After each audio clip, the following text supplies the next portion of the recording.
আসসালামু আলাইকুম প্রিয় ভিউয়ার্স, কেমন আছেন? আশা করি ভালো আছেন। আমি আল্লাহর রহমতে ভালো আছি। চলছে জ্যৈষ্ঠ মাস আর কাঁঠালের বীজ, কাঁঠাল, তারপরে এই দেখুন সিম, এগুলো 12 মাসই এখন রোপণ করে বিক্রি করার জন্য আগাম। তো সব কিছু মিলিয়ে মিশিয়ে জ্যৈষ্ঠ মাসটা খুব মজাদার মাস, মধুর মাস এই আর কি। সঙ্গে ঝিঙেও নিয়েছি। আজকে যে কয়টা এখানে তরকারি আছে প্রতিটা তরকারি একই কাঁঠালের বীজ দিয়ে রান্না করো, দেখতে থাকুন, আশা করি ভালো লাগবে। মজার খাবার দাবার এই আর কি। কাঁঠালের বীজ মানুষ বলে গরিবের আমিষ, কারণ এইটা যত রকম পুষ্টিগুণ আছে সবগুলো চাহিদা পূরণ করে। যাই হোক প্রিয় ভিউয়ার্স, বীজ আমি কেটে বেছে নেব। আর যেহেতু আমরা শহরে থাকি সেই রকমের স্পেস নেই, বিচিটা যে ঘষে ব্রাউন আবরণটা উঠাবো সেরকম সময়ও আমাদের হাতে নেই, তাই সরাসরি বিচিটা কেটে ব্রাউনটা সহ আলাদা করে নেই। তো কাটাকাটি হয়ে গেছে, দেখুন সিম দিয়েছি, আলু দিয়েছি, কাঁঠালের বীজ, পেঁয়াজ আর মশলাপাতি, কাঁচামরিচ, হলুদ, মরিচ পাউডার, লবণ, জিরা, ধনিয়া সবগুলো দিয়ে আগে একটু সেদ্ধ করে নেব। তারপর সেদ্ধ হয়ে গেলে এইটা আবার আলাদা ফোড়নে ভাজা করব। সঙ্গে কিন্তু কাঁঠালের বীজ আছে, এই একটা খাবার একই বীজ দিয়ে বললাম না আজকে 3টা আইটেম করব, তিনোটাই খেতে কিন্তু খুবই সুস্বাদু। তো সব কিছু তো দেওয়া হয়ে গেল, সামান্য একটু পানি দিয়েছি, এই পানিতেই এই সবজিটা সেদ্ধ হয়ে যাবে। এবারে ঢাকা দিয়ে দেব। তো সেদ্ধ হওয়া অবধি অপেক্ষা করছি। আর হঠাৎ চুলার গ্যাসও নেই, ইন্ডাকশনে বসিয়েছি রান্না। এই যে দেখুন সেদ্ধ হয়ে গেছে, সামান্য ভেজা ভেজা একটু পানি আছে। তো এটা আরও 1-2 মিনিট রাখলে শুকিয়ে যাবে। আর এইটা একদম খেতে এতটা সুস্বাদু হয় কি বলবো, একটু রসুন কুচি দিয়ে ফোড়ন দিলে দারুণ লাগে খেতে।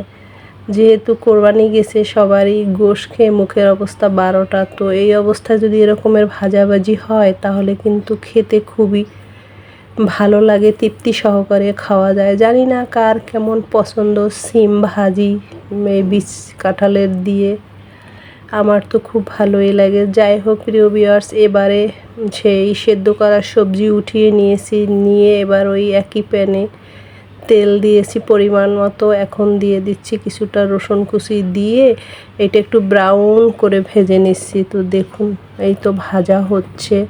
চুলার জাল একদম মাঝারি লো হিটের মাঝামাঝি রেখে তারপরে করতে হবে ভাজিটা। দ্রুত সেদ্ধ যেন না হয়, তাহলে মজাটা হবে না, সেদ্ধ ধীর গতিতে হতে হবে এই আর কি। এই তো দেখুন রসুন কুচিটা ভাজা হচ্ছে ব্রাউন করে। এখন সেই সেদ্ধ করা সবজিটা এর ভিতরে দিয়ে দেব।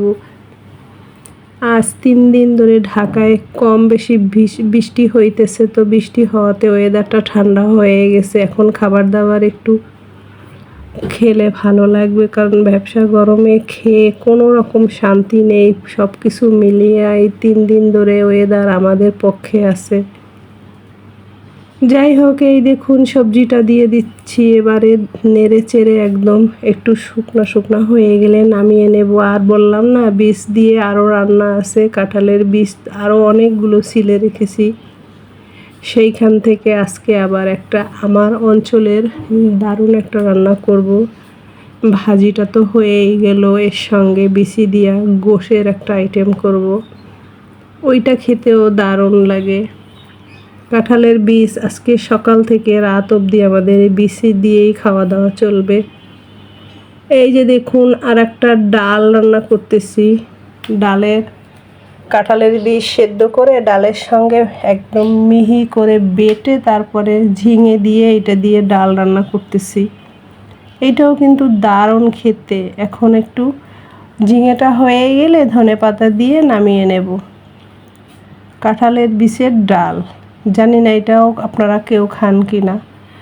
আর এই দেখুন কতগুলো বীজ আবার রেখে দিয়েছি, এই বীজটা দিয়ে আবার আলাদা করে গরুর গোশ রান্না করব। তো গোশ যথারীতি মশলাপাতি দিয়ে একদম কষিয়ে দারুণ করে সেদ্ধ কিছুটা হয়েছে, এই পর্যায়ে এই বীজগুলো সেই গোশের হাঁড়িতে দিয়ে দেব, দিয়ে এইটাও ভালো করে আবার কষিয়ে নেব। এই যে দেখুন গোশ। আজকের রান্না আমার কাঁঠালের বিচি দিয়ে 3টা কেমন হয়েছে জানি না, কমেন্টস করবেন আপনারা কাঁঠালের বীজ এইভাবে খান কিনা। তো ওই তো ভিতরে দেখুন গরুর গোশে কিন্তু কোয়া রসুনও দিয়েছি। এখন বীজগুলো দিয়ে কষিয়ে ঝোল কমিয়ে পরে ঝোল দিয়ে আবার রান্না করব। তো মোটামুটি কাঁঠালের বিচির 3টাই আইটেম করলাম আজ, আপনাদের মাঝে শেয়ারও করলাম। ভালো লাগলে একটা লাইক করবেন। কেমন কাঁঠাল বীজ কিন্তু একদম দারুণ খেতে, কারণ এমন কোনো লোক নেই আমরা বাঙালি যে কাঁঠালের বিচি পছন্দ না করি। বাংলাদেশের সকলের পছন্দের একটা সবজি আজকে রান্না করলাম, সেটা কাঁঠালের বীজ দিয়ে গরুর গোশ, কাঁঠালের বীজের ডাল, কাঁঠালের বীজ দিয়ে সিম। আলহামদুলিল্লাহ সবার পছন্দের জিনিসগুলো রান্না বান্না হয়ে গেছে। এবার দেখুন নামিয়ে নিব। এই দেখুন ডালটা কেমন হয়েছে দেখালাম আপনাদের। আবার এবার গরম গরম খেয়ে নেব। কেমন আপনারাও এভাবে খেয়ে দেখতে পারেন, ভালো লাগবে আশা করি। আর বীজটা কত সুন্দর সেদ্ধ হয়ে গেছে, এই দেখুন একদম নরম হয়ে গেছে। তো আল্লাহ হাফেজ, সবাই সুস্বাস্থ্যের কামনা করছি। আজকের মতো বিদায় নিচ্ছি।